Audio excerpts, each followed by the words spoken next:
Hey y'all. I decided to come on a few minutes early than planned. So it's about 11:40 um, a.m. on Friday, August 15th. I know I had it scheduled for 12, but I'm starting to feel a little tired. My voice is starting to go a little bit. So I just kind of wanted to do this while I can before I get too tired.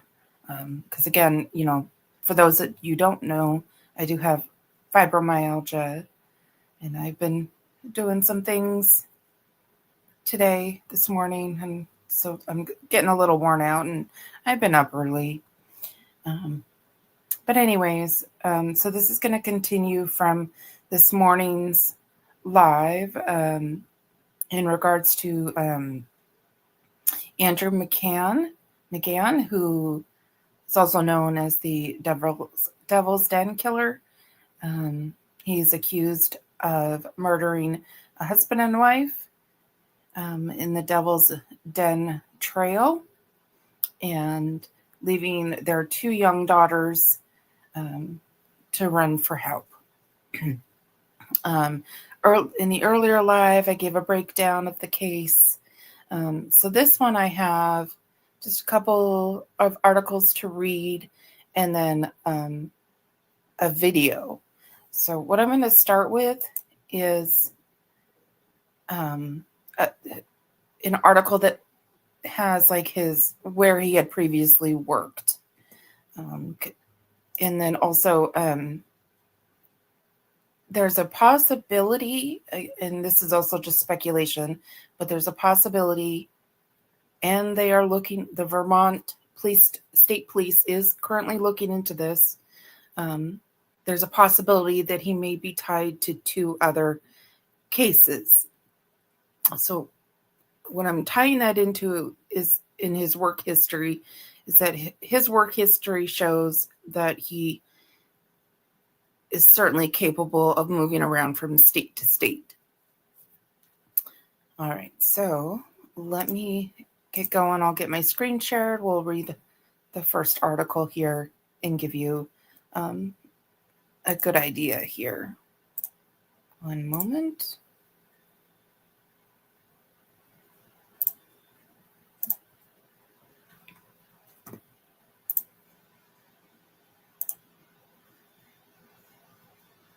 Okay, one moment.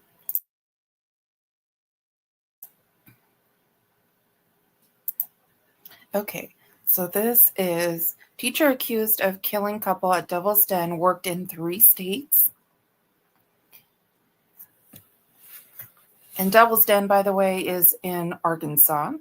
So Andrew James Mcgann, the man accused of killing Clinton and Cristen Brink on a trail at Devil's Den, worked for multiple school districts in the region.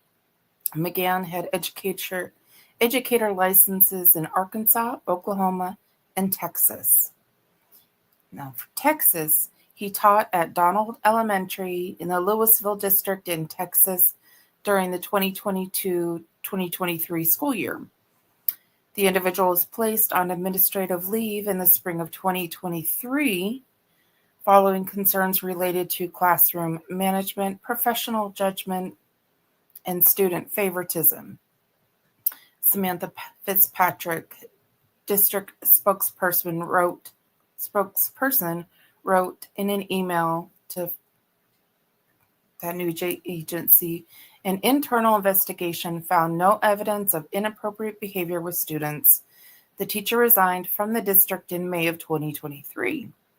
In Oklahoma, in the 2023-24 school year, Mcgann taught 5th grade at Spring Creek Elementary in Broken Arrow, Oklahoma.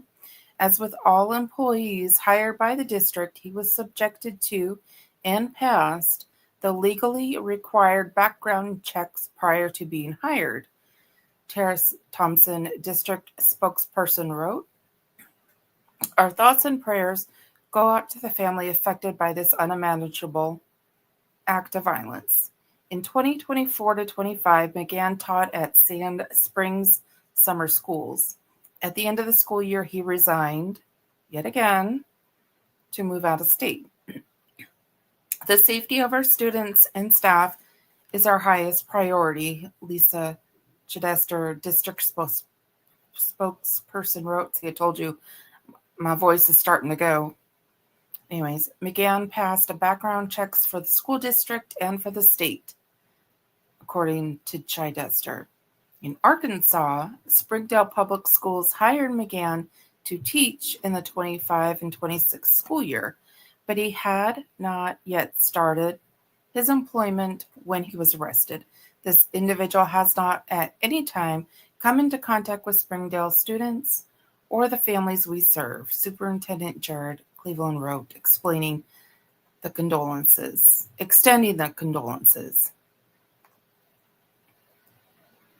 Okay, get back here. So there's an article that I found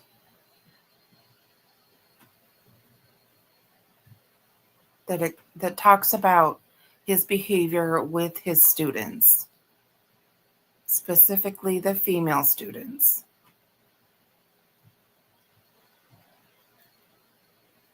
Which is, it's mind-boggling. Like, what? He went through all these schools in such a short amount of time, going from school to school, state to state,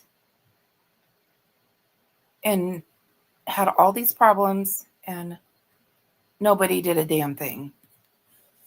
Like a damn thing. And in my opinion, and this is my opinion only, I think when he committed these murders that he was going for the girls, and the parents were protecting them, and the parents did a damn fine job. Like a damn fine job.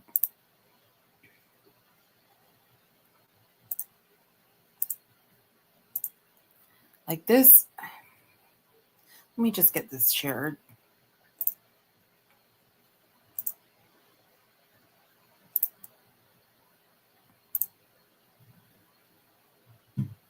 So look at what, just the title alone. Devil's Den, a murder suspect, Andrew James Mcgann, would tickle girls, told one, "I wish you could be my girlfriend," parent at his former school says. All these things were reported, and the school district didn't do shit. Like nothing. No write-ups. They I don't get it.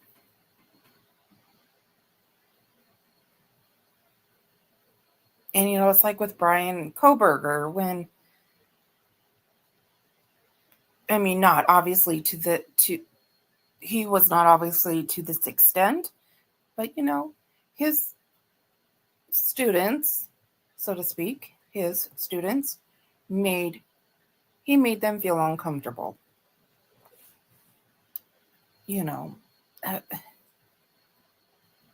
But they were taking disciplinary action, and he was fired.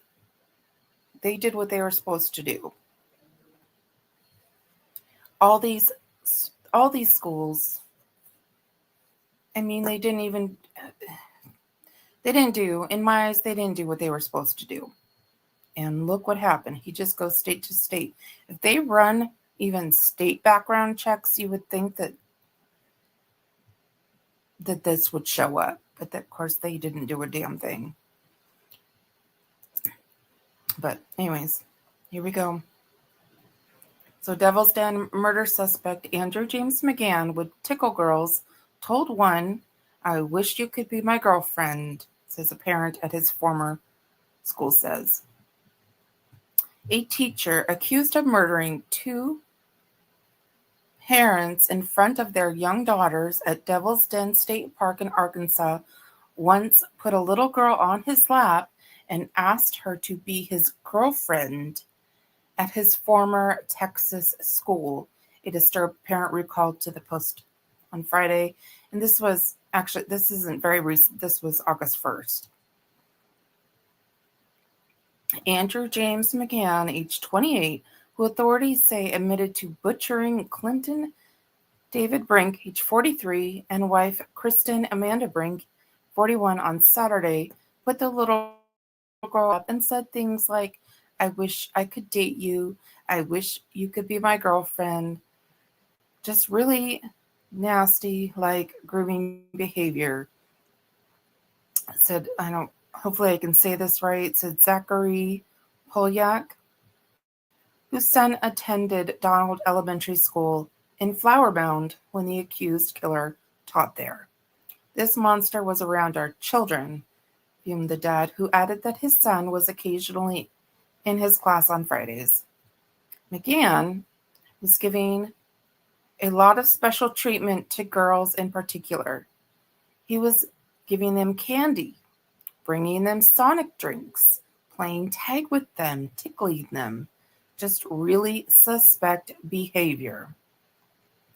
The North Texas School District, Louisville ISD, told the Post Mcgann was placed on administrative leave following concerns related to classroom management, professional judgment, and student favoritism while he was employed during the 2022 and 23 school year.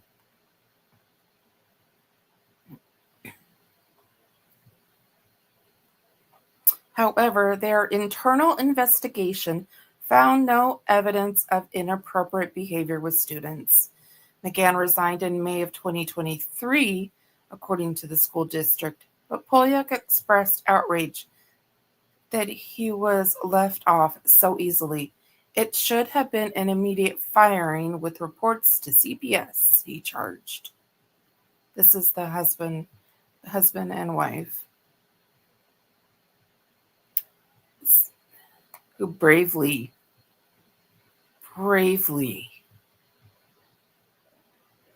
fought for their daughters, gave their lives. I mean, they literally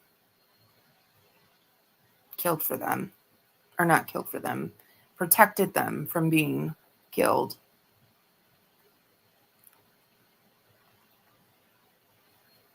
Sorry, I misspoke on that. But those right there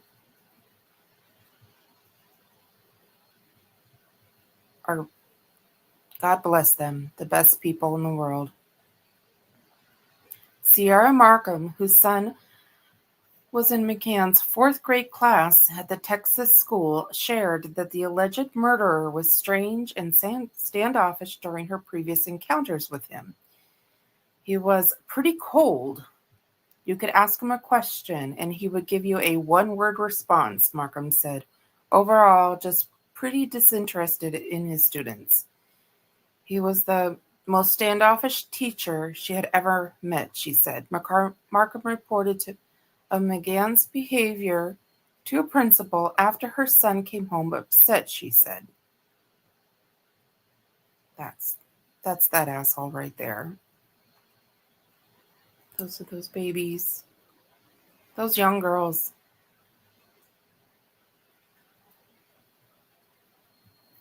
Eventually, he told me that he and some other classmates had noticed that Mr. Mcgann was very touchy and showed a lot of favoritism to certain girls in the class, Markham said without elaborating.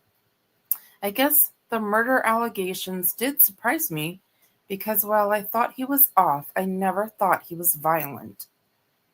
Mcgann was hired the next school year to teach fifth grade at Spring Creek Elementary in Oklahoma, which told the Post that a thorough background check turned out nothing to indicate he shouldn't be hired. You know my opinions on this. As with all district employees, Mcgann underwent and passed all legally required national background checks, the school district said in a statement, adding that no alarms were raised during his interview and that there was never reason to discipline him during his tenure. Whatever, dude. Mcgann was set to start a new teaching job at Springdale public schools in a week. SBS Superintendent Jared Cleveland confirmed Mcgann had been hired for the teaching job, but said he has not at any time come into contact with Springdale students or the families we serve.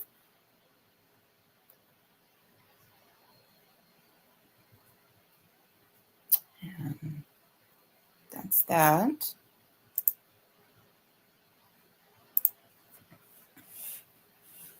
So freaking idiot. So the next, let's see here. Next ones I have are touching on two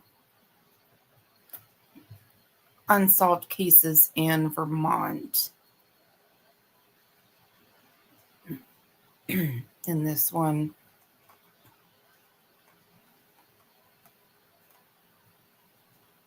let's see where this one is going to be here. One moment.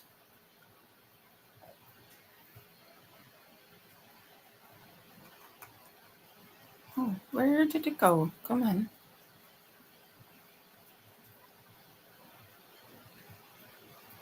I believe one is in 2020 and another is in 2023. Let's start with the one in 2020. So I'll start with the one in 2023.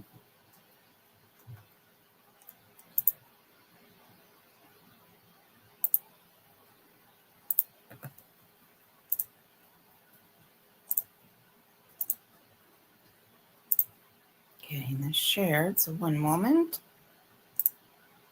Here we go.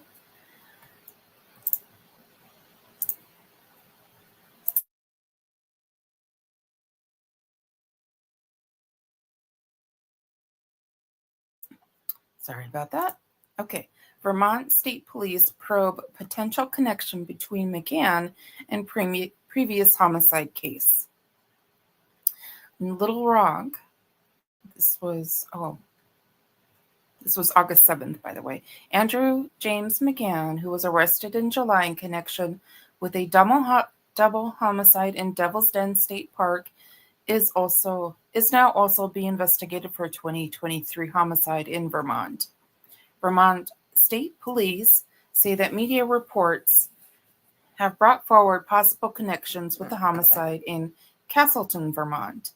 In 2023, Honoree Fleming, a 77-year-old woman, died from gunshot wounds on the Delaware and Hudson Rail Trail. The investigation into her death is ongoing, with VSP now looking into whether Mcgann might be connected. I believe that is the sketch. In a press release from 2023, VSP state that witnesses described the person of interest as a white man with short red hair, 5 feet 10 inches, and was seen carrying a black backpack. Same thing as he was in Arkansas. They also state VSP detectives follow up on any potential lead whenever it might arise. This includes contacting other police agencies when a crime occurs that might have potential similarities in fact patterns, even if there is no connection between that case and VSP's investigation. Arkansas State Police have confirmed that VSP has contacted them. As of right now, there is no confirmed link between Mcgann and the death of Fleming or the state of Vermont. As of right now. Again, and they go. So there's that one.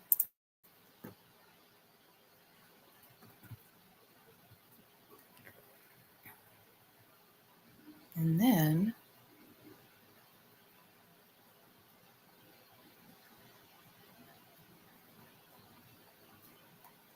look at this other one here, because I think what I'll actually do is I'm just going to, you know what, this is what I'm going to do. I'm just going to play the video.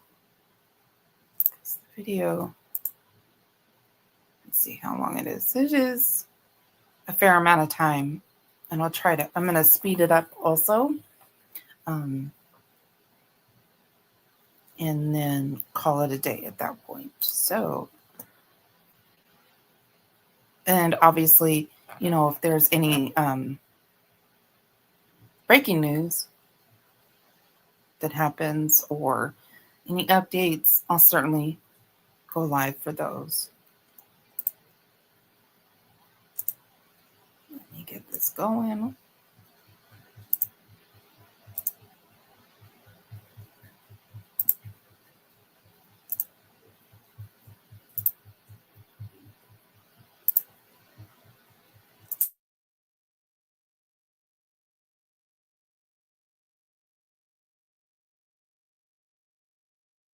State Park killer in Arkansas. He's now under arrest. He was busted at a bar.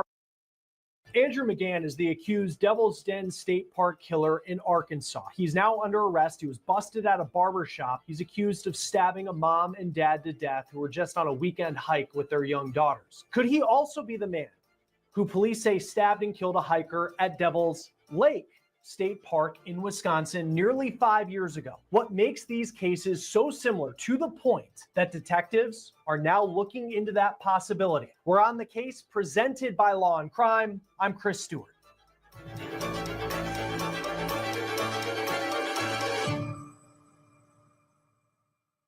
Could Andrew Mcgann have struck years before he allegedly killed a mom and dad who were hiking with their young daughters at Devil's Den State Park in Arkansas? Detectives in Wisconsin are now looking into that possibility. I talked to a detective in Stock County, Wisconsin this morning about the unsolved murder of a man named John Schmutzer. He was just 24 years old when he was stabbed to death inside Devil's Lake State Park on October 14th, 2020. Obviously, there's the similarity in the names of the parks: Devil's Den State Park in Arkansas and Devil's Lake State Park north of Madison in Wisconsin. Devil's Lake State Park is actually the busiest state park in the Badger State, and it was very busy on the fall day that Schmutzer was killed because it was prime leaf watching season. And so many people, detectives say, came to the park that day to see the changing leaves, driving from states away to do it. Police say it was at 11:38 in the morning, right at the middle of the day, that someone attacked and killed John Schmutzer. He was stabbed to death on Grottoes Trail on the south side of this state park. Detectives say there were no pictures of the suspect, but multiple people saw someone who is considered the person of interest to this day in this unsolved murder. Before I get to that description, it's important to compare how this case in Wisconsin's Devil's Lake State Park played out compared to the murders that Mcgann's now accused of committing at Devil's Den State Park in Arkansas. I also want to be clear before we go any further, Andrew Mcgann's not accused in this case out of Wisconsin, and the detectives that are working that case tell me at this point everything's preliminary and they're really just exchanging notes with detectives in Arkansas. Mcgann's currently being held without bond in Northwest Arkansas for allegedly killing Cristen and Clinton Brink on July 26th of this year in Devil's Den State Park in Arkansas. This couple had just moved to Arkansas with their young daughters. Clinton, the dad, was expecting to start a new job the following Monday as a milk delivery driver. Police say the couple were hiking in a remote part of the park. There was no cell service, and then Mcgann attacked his family with a knife. He allegedly went for Clinton, the father, first. At that point, Cristen, the mom, rushed their 7- and 9-year-old daughters to safety, and those girls provided key information that helped bring Andrew Mcgann to justice and into custody. Now, those girls were able to get to a visitor station and call 911, but Cristen, their mom, went back to try and help her husband, Clinton, and that's when police say Mcgann stabbed and killed her. Mcgann fled. Police say he did it in a black Kia sedan. It had the license plate covered with some form of black tape, but the fact they were able to identify it as a Kia helped them track Mcgann to a barbershop. In fact, Mcgann really didn't hide his vehicle. He drove that car allegedly to that barbershop where he was arrested on June 30th. It was parked right outside. He was just about 5 minutes into his haircut when detectives entered the barbershop and they put him under arrest. We talked to the barbers who were there that day, and they say what stood out to them was that Mcgann would not give his name, and he also didn't want any hair cut off the top of his head. And they told us they think that's because he wanted to cover his face as he was still on the run. Police believe they have a very strong case in Arkansas against Andrew James Mcgann. They say they have the murder weapon, they have DNA that ties him to the murders, and they also say he confessed to some extent while he was in custody. It's unclear specifically what he said. We have requested video of the interrogation, and one day, once this case is settled, maybe we'll be able to see that. Mcgann has yet to enter a plea, and he's being represented by a public defender. When he was on the run, police... See, and there's the black backpack.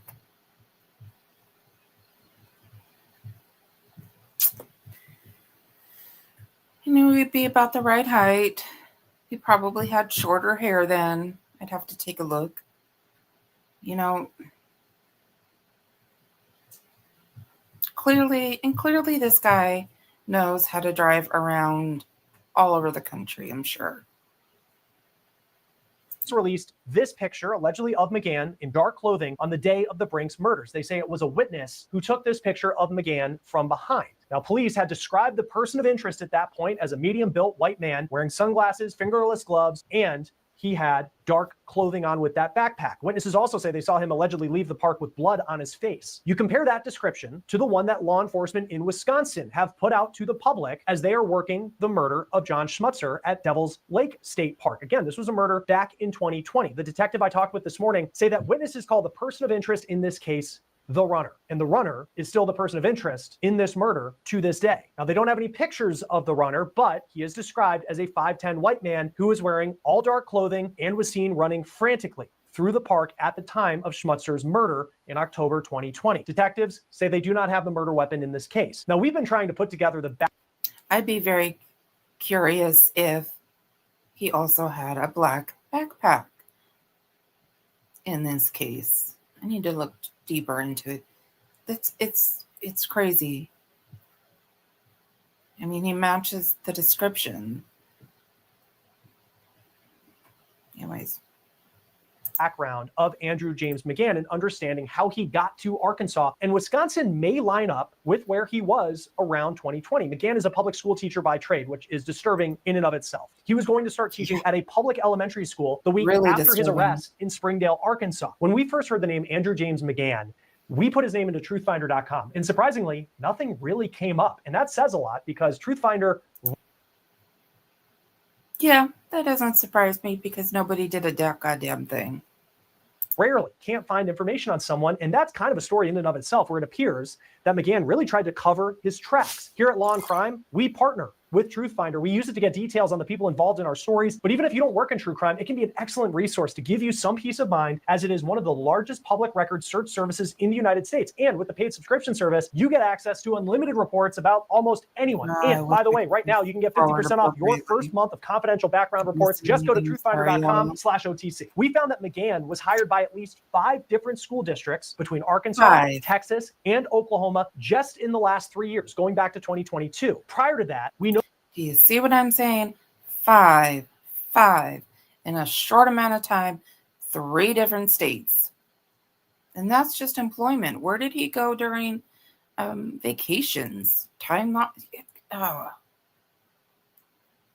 that Mcgann grew up in the southwestern suburbs of Chicago. And we actually spoke to one of his childhood friends recently who said that Mcgann had somewhat of a very normal upbringing. He played Little League baseball. His dad was the coach of the Little League team. His mom was from Oklahoma, and that's why the friend believed he moved out west. Now, when I asked about what stood out to him now, thinking of Andrew Mcgann, the accused killer, he said without a doubt his anger was a major problem and it made people uncomfortable. He also said that at some point after high school, Mcgann cut off a lot of people that he spoke with, blocking them on social media, really out of the blue. From what I know, people that were really close to him, they all lost contact with him. Like, I don't know what happened, honestly, but they said, yeah, he ended up blocking me or something. And that's what I've heard. So now it's unclear what happened in Mcgann's life for him to cut off so many people who he grew up with and what we've been told was a pretty close-knit.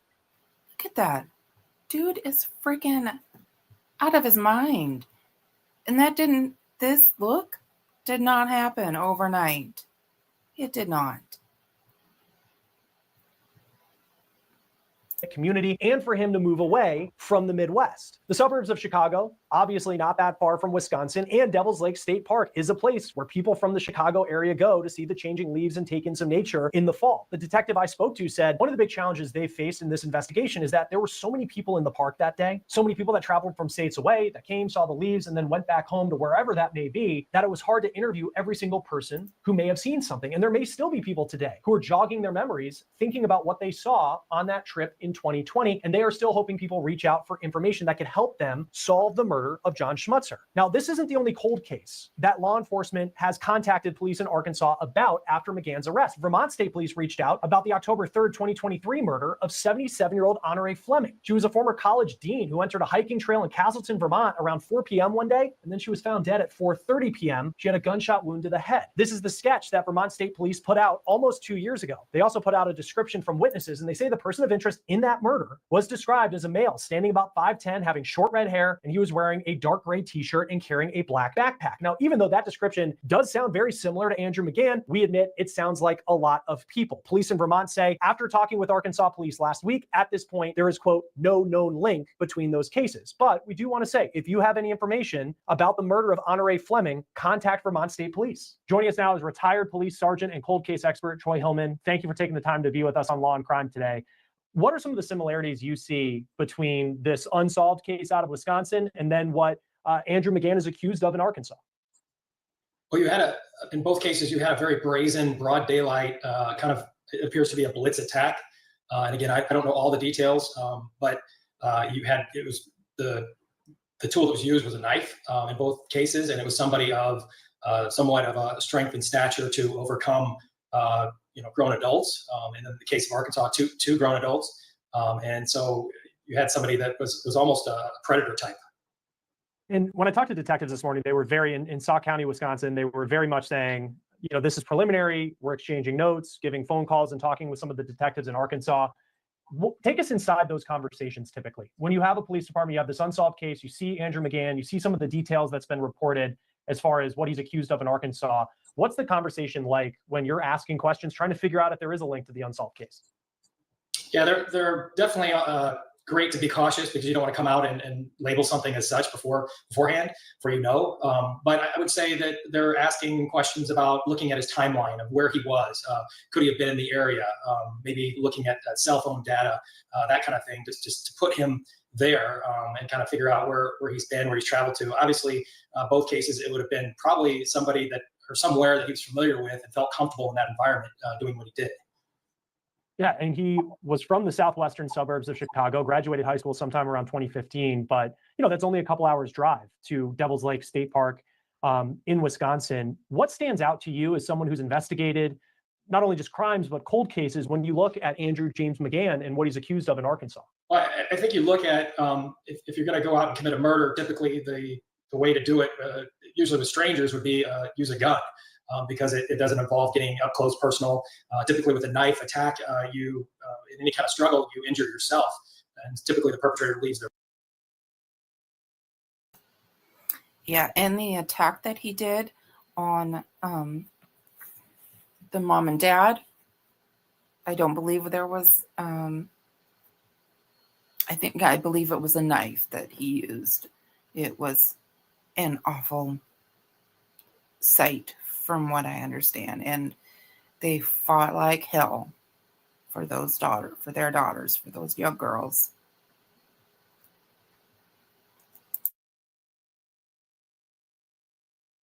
Blood. So it's really not the number one choice if you're going to commit a murder. So in his mind, maybe there was some connection with, the devil's name.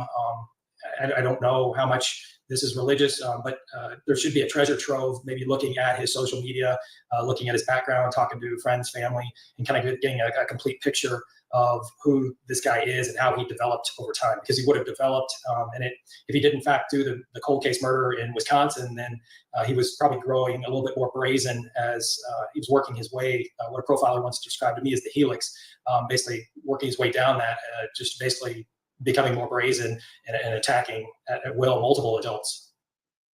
And there was the other cold case that Vermont State Police say that there's no known link to it. But in that case, Honore Fleming was killed with a gunshot wound to the head. In the case of John Schmutzer out of Wisconsin, that was a stabbing. In Arkansas, it was a stabbing. When you see cases and you're investigating a cold case and you're seeing if there is a link to other crimes, how often is the cause of death similar between those types of cases? Definitely perpetrators can switch it up, and you never want to lock in on one and rule out somebody based on, hey, this is how he likes to do it. He likes to stab, and it's going to be that way every time, because they can switch it up, and they have switched it up. But definitely a perpetrator, typically they stick with what they're comfortable with, and maybe he had knife training or something. That knife meant something to him. He probably would have used the same knife. I'm just guessing. And so those are the kind of things you kind of hone in on. But again, it's incredibly important to keep an open mind. And what I would come back to here is the DNA. The DNA doesn't lie. It's probably the best tool in the chest, so to speak. But everything else should start to line up if, in fact, he was good for that cold case back in Wisconsin. In the Wisconsin case, I mean, we often hear about the first 48 after a murder, and we're talking almost 5 years that this case has gone unsolved. What are some of the biggest challenges law enforcement face as time goes on? Witnesses forget. People kind of spread out all over the country in cold cases. You're sometimes different people that were involved that are able to testify die and or are not available. So there's just a host of challenges. There can also be degradation of the evidence. We found that typically, though, back in the 70s, 80s, when we looked at DNA from there, that time period. But typically, yeah, there can be a lot of things that can go wrong, much more challenging than, say, like you said, 48 hours or maybe even a year out. You get a lot more. It gets cumbersome as the days go by. And when I talked to someone who also covers, works cold cases last week, they were talking about how over time, for when you see some of these cases and when a break comes, and it might be, you look at the suspect and how they acted in the years after, and maybe in some cases you have a suspect that might have a conscience, and the weight of it just changes the way that they act. What are some of the things you look for in suspects who potentially years later could be linked to a cold case? Typically, they like to maybe follow the crimes and typically check in on the status of a cold case. So that typically is kind of again, will be buried in their kind of history, maybe even their search, Google searches and that kind of thing. They'll like to know exactly, keep in tune with investigations and where they're at. So to me, that would be kind of something that needs to be looked at. And then I think, just as an investigator yourself, and especially when you're covering a high profile case, or even a case like what happened in Sauk County, Wisconsin. I mean, it's a place where people go and check out leaves when they change. I mean, it's a very peaceful place, a state park. And you have this crime, which appears to be on someone who the victim never met before. It's a similar case in Arkansas. As time goes on and some of these cases come cold, what is the pressure like for those who are inside the police station and inside the rooms where you're going through evidence and trying to figure out what actually happened, I think past that first 48 hours? I think there's a lot of frustration in terms of there's this pressure, but you want to make sure you get it right. And you want to make sure you have things lined up, because the last thing you want to do is arrest somebody and then have that attacked and them get let off or acquitted later on down the road. So you want to take your time. You want to be methodical. You want to have your ducks in a row, so to speak. But yeah, there's this pressure from the public of, hey, are we safe? You have a relatively safe park, and we want to make sure that we can engage in recreation there and safely. So yeah, there's a lot of pressure, and I feel bad for a lot of investigators because they're human, and that's not usually never brought out. It's they're trying to do the best. They're afraid for their families, like I was, and kind of they're working their tails off to try to get it right. But sometimes there's just nothing there, or there's nothing to go on. Because I also think of just the challenges of where these crimes took place. And we often take for granted, I feel like, in the public. I mean, they were able to solve this case in Arkansas within 7 days. Double murder, this person who sped off, and they, were investigating in an area that didn't have any cell phone service either. And they talked about that being a challenge, and they were able to overcome it. What are some of the challenges you see when a crime like this happens in a state park and you don't have the murder weapon and the person's able to get away? Yeah, first of all, it was random. It was a random attack. To me, that's even more difficult, because usually you can go back and you can radiate out from the victims and what we call victimology and kind of figure out, well, why would this person have beef for this person? Where would the motive be? But this was random, so it made it more difficult. There's lack of surveillance cameras. You don't know who's going and coming from the park. It's easy to hide. And somebody that blends in as a hiker is not going to really stick out. Although I think this individual, there were witnesses that said that he had tears in his clothing and looked disheveled and looked in a hurry, and maybe he was wearing a hoodie, something to that effect. So certainly it is difficult outside, no surveillance, again, broad daylight, which is amazing that somebody would be brazen enough to do that. Well, and I think you bring up kind of the description of the suspect. Brazen, or just somebody who's a straight up asshole narcissist, doesn't give a shit about anybody else but himself, who saw what he wanted and did what he did. That's my opinion. Piece of crap. In Wisconsin, and it was a 5'10" white guy who was wearing dark clothing, and that does line up. I mean, it's very similar to the description that eventually became, according to police, Andrew James Mcgann. On the other hand, you could say, a 5'10" person with white skin wearing all black, and that could be a lot of people. when you're an investigator and you're trying to put information out to the public, I mean, what goes into the idea of whether you're going to put out a sketch, you're going to put out pictures? You know, in Arkansas, they kept things very close to the vest for a while until there was actually an arrest. What goes into determining, when you're trying to get the public on your side, how much information they need to know as the investigation's going on? Well, I think investigators typically err on the side of caution. They want to keep things close to the vest in case the killer does confess, because they want to, when they get them in the interrogation, they want to line things up.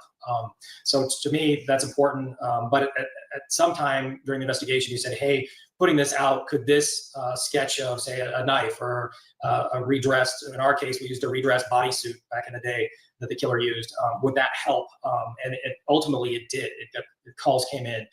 So to me, it's just kind of weighing, you don't want to give away everything, because there are a lot of people that want to, in these high profile attacks or murders, they want to insert themselves and they want some. So I do want to say that I did recall the Bryan Kohberger, I did follow the Bryan Kohberger case fairly close, you know, closer than the average public, I would say.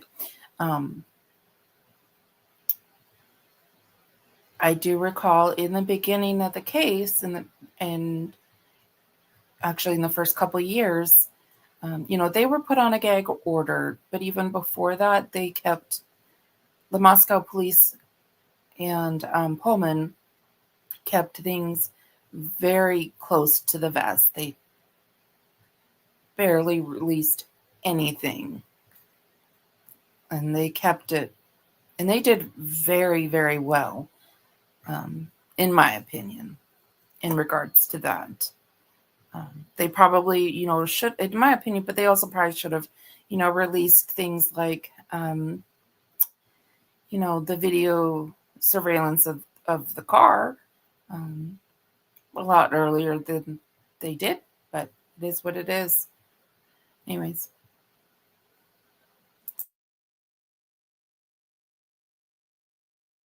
Type of notoriety.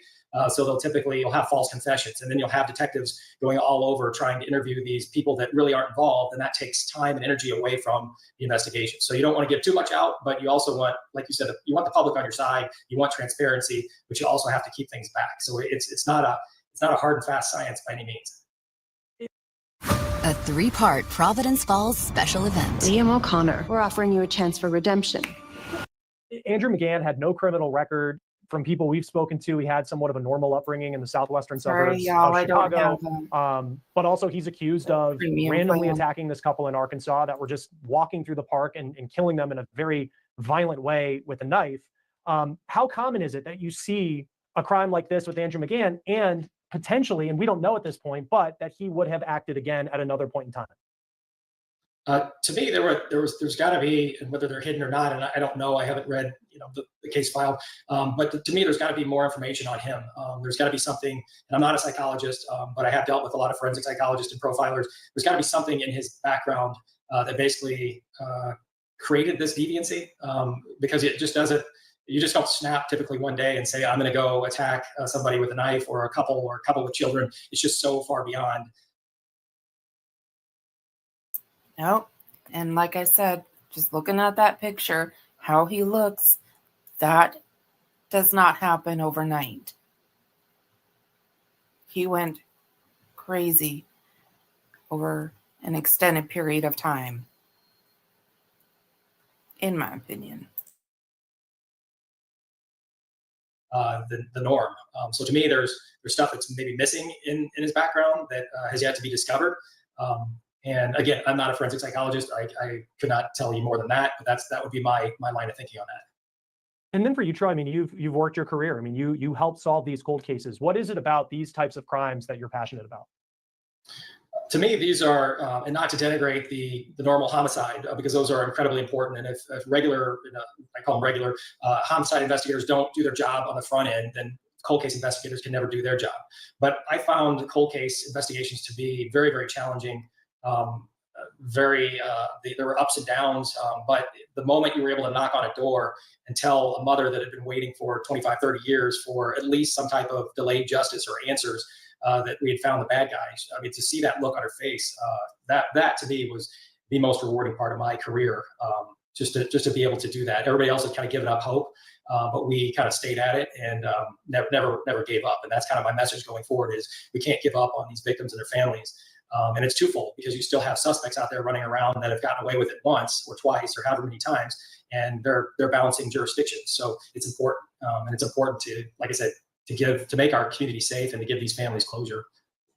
Yeah, and I think even in this case in Wisconsin, John Schmutzer was 24 years old, and every day since nearly 5 years now. I mean, you just think of the pain that family has been going through, hoping for some sort of closure, some sort of answer.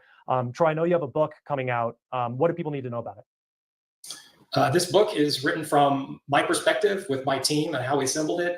2 heinous murders in Arizona, 92 and 93, beheadings, serial killer redressing, and years went by, and we assembled this elite team, and we were able to go on a 3.5 journey and track this guy who was allegedly dead down, and basically arrest him. And he's on death row in Arizona. But he was hiding behind a mask, and he was known as in cosplay as the zombie hunter. So my book is Chasing Down the Zombie Hunter, and it's out. It's due. The launch date is October 7th of this year. Really looking forward to that. Sounds like a really important read. Troy Hillman, cold case expert, retired police sergeant. Thank you for helping us break this story down on Law and Crime. It's great to talk to you. Thank you. I appreciate it. Before we go, I want to put John Schmutzer's picture back up on the screen because his family is still waiting for justice. His murder is still unsolved. And if you have any information on what happened to John Schmutzer in Devil's Lake State Park in Sauk County, Wisconsin on October 14th, 2020, contact the Sauk County Sheriff's Office. As for Andrew Mcgann, he is expected in court once again in Arkansas this week on Thursday. That will do it for On the Case, presented by Law and Crime. Subscribe to us on YouTube and Spotify. I'm Chris Stewart. We'll see you. Okay, so that is it. Yeah, he did go to court. It was actually behind doors. There was no media, no cameras. Nobody was allowed in there, and it was very brief. It was just a plea hearing where he pled guilty, or excuse me, not guilty. Sorry, that was it. So I'm gonna, like I said, I'm gonna continue to follow this case. I'll probably do, some lives every day or every other day. I don't know. We'll see about it. I also have another case that I'm working on and I'd like to bring to you soon. Is let me pull it up. This is Jesse Lee Calhoun, who is a suspected serial killer in Oregon, who is so far accused of murdering 3 women and was just indicted this month on a 4th. So I need to continue to take a look at that one.